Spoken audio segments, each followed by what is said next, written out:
लकल हम्द या अल्लाह अस्सलातु वस्सलामु अलैका या रसूल अल्लाह अम्मा बाद। सिलसिला है नाजरीन के सवालों के जवाब देने का। नाजरीन हमारे चैनल के वीडियोस के कमेंट्स में अपने सवालात लिखते हैं, हम उनके जवाबात पेश करने की सादतें हासिल करते हैं। दीगर नाजरीन से अर्ज है कि आप भी अपने सवालात हमारे चैनल के वीडियोस के कमेंट्स में ज़रूर लिखा करें। हम इंशाअल्लाह या तो कमेंट्स में रिप्लाई करके या ज़रूरत समझ में आई तो यूँ वीडियो की शक्ल में रिकॉर्ड करके आपको पेश करने की सादतें हासिल करेंगे। हमारे नाजरीन में से हमारे आसिफ भाई है मुंबई से, इन्होंने सवाल किया है तरावी की नमाज के ताल्लुक से।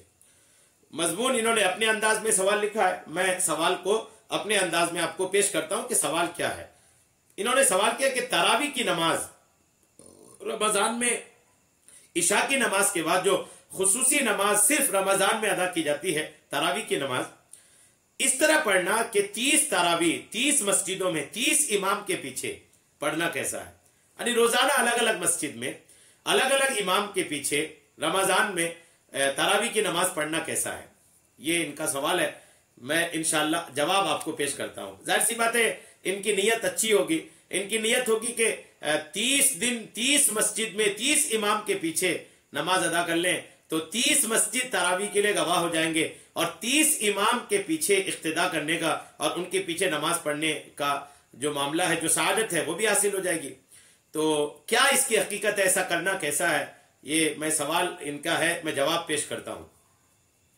याद रखिएगा कि अगर कोई ऐसा करता है कि 1 तारीख को रमजान की किसी मस्जिद में तरावी पढ़ा, दूसरे रमजान को दूसरी मस्जिद में चला गया, यूं अगर 30 तरावी 30 मस्जिद में 30 इमाम के पीछे अदा करता है तो नमाज तो हो जाएगी, तरावी की नमाज हो जाएगी, नमाज होने में कोई खराबी नहीं है। अलग अलग मस्जिदों में पढ़ने की वजह से अलग अलग जो जगह है, मस्जिदें हैं, वो सारी मस्जिदें इनकी तरावी की गवाह भी हो जाएंगी। ये याद रखना चाहिए कि आप जो भी नेकी जमीन के जिस हिस्से में करते हैं, जमीन का वो हिस्सा आपकी नेकी के गवाह बन जाती है। जिस मस्जिद में करते हैं वो मस्जिद आपकी नेकी का कयामत के दिन गवाही देगी। जिस जमीन के टुकड़े पर आप जहां पर भी अल्लाह की इबादत करेंगे वो कयामत के दिन आपकी गवाह बनेगी।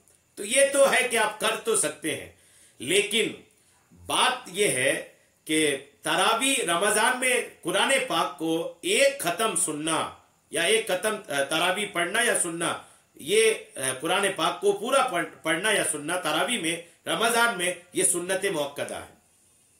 जी हाँ, अब जब ये सुन्नत मुअक्कदा है तो अब आप सोचें कि अगर आपने यहां पर एक बार पढ़ी, यहां पर एक मस्जिद में पढ़ी पहली तारीख को, अब दूसरी तारीख को आपने दूसरी मस्जिद में चले गए और तीसरी में तीसरी मस्जिद को चले गए, इसमें यह बड़ा मुश्किल हो जाएगा कि एक जो पूरा कुरान सुनने का है ना वो आपसे छूट जाएगा। यूं छूट जाएगा कि कोई जरूरी नहीं कि पहली जिस मस्जिद में आपने पढ़ा है उसमें एक ही पारे की तिलावत हुई हो और दूसरी में दूसरा पारा, तीसरी में तीसरा पारा, चौथी मस्जिद में चौथा पारा पढ़ा जा रहा हो। ये तो बहुत नामुमकिन जैसी बात हो जाएगी, बहुत मुश्किल हो जाएगा। क्योंकि अलग अलग जो कारी साहिबान हैं और तरावी पढ़ाने वाले हैं उनके अपने अपने अंदाज होते हैं। कोई पहले दिन तो 2-2, 3-3 पारा तक पढ़ डालते हैं, जबकि मुनासिब नहीं है। पहले दिन ही ज्यादा लंबी तरावी की वजह से कई बार होता ही है कि पहले दिन से ही भीड़ दूसरे दिन फिर कम होने लग जाती है, क्योंकि वो देखते हैं कि यार ये बड़ी लंबी नमाज होती है। तो शुरू में तो हुफ़ाज़ किराम को चाहिए कि वो तरावी मुख्तसर पढ़ाएं, कम से कम पढ़ें। आप जहां खुसूसन जहां 27 दिन की तरावी होनी है वहां तो बहुत कम से शुरू करनी चाहिए, क्योंकि 27 दिन की तरावी में आपको 30 पारे पढ़नी है और सिर्फ 3 पारे हैं जिसको आपको तकसीम करना है 27 दिन में। तो 30 पारे 3 पारे को 27 दिन में तकसीम करने में बहुत आसान है। तो एक पारा और कुछ बढ़ा बढ़ा के अगर पढ़ लेंगे ना तो अल्हम्दुलिल्लाह 27 दिन की तरावी हो जाएगी और लोगों के लिए जो है ना वो आसानी भी हो जाएगी। तो इसलिए कम पढ़नी चाहिए। ये मैंने एक बीच में बात आई तो अर्ज कर दिया। तो अलग अलग मस्जिदों में तरावी हर दिन पढ़ने में दिक्कत यह है कि पूरा कुरान अब सुन नहीं पाएंगे। जी हाँ, कुछ ना कुछ छूट जाएगा। कई बार हो जाएगा कि कुछ डबल सुन लेंगे और कहीं का आप छूट जाएगा, तो ये नुकसान हो जाएगा।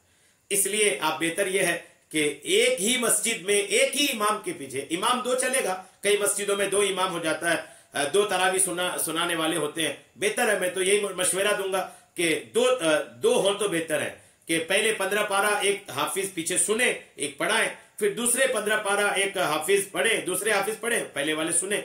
तो इसमें लुकमा वगैरह में आसानी हो जाती है। अगर हाफिज साहब कहीं पर भूलते हैं तो पीछे से उनको बताने वाले हाजिर रहते हैं, ये बड़ा अच्छा लगता है। तो अगर दो इमाम है तो कोई हर्ज नहीं, मतलब एक ही मस्जिद आप पकड़ के रखें, एक मस्जिद पकड़ के रखेंगे तो पूरा कुरान जो सुनने का है वो आपका मसला हल हो जाएगा।